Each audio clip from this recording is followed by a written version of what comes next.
E assim foi a nossa chegada no evento Sinistro Motoclubes, no Parque Ecológico em Araras.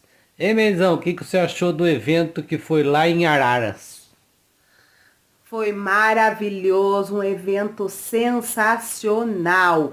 Uns, assim, dos eventos mais organizados, a praça de alimentação, maravilhoso, o banheiro, todo momento limpo, organizado. Não deixamos, assim, a desejar, né? Tava maravilhoso.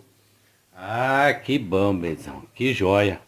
É, o Sinistro Motoclube, eles sempre, cada dia, cada ano, eles melhoram mais. Parte de banheiro que a gente utiliza, área de alimentação e muitos amigos que a gente vamos fazer nesse A evento. Mas praça de foi campo. ótimo, a área de camp maravilhosa, muito top mesmo, né?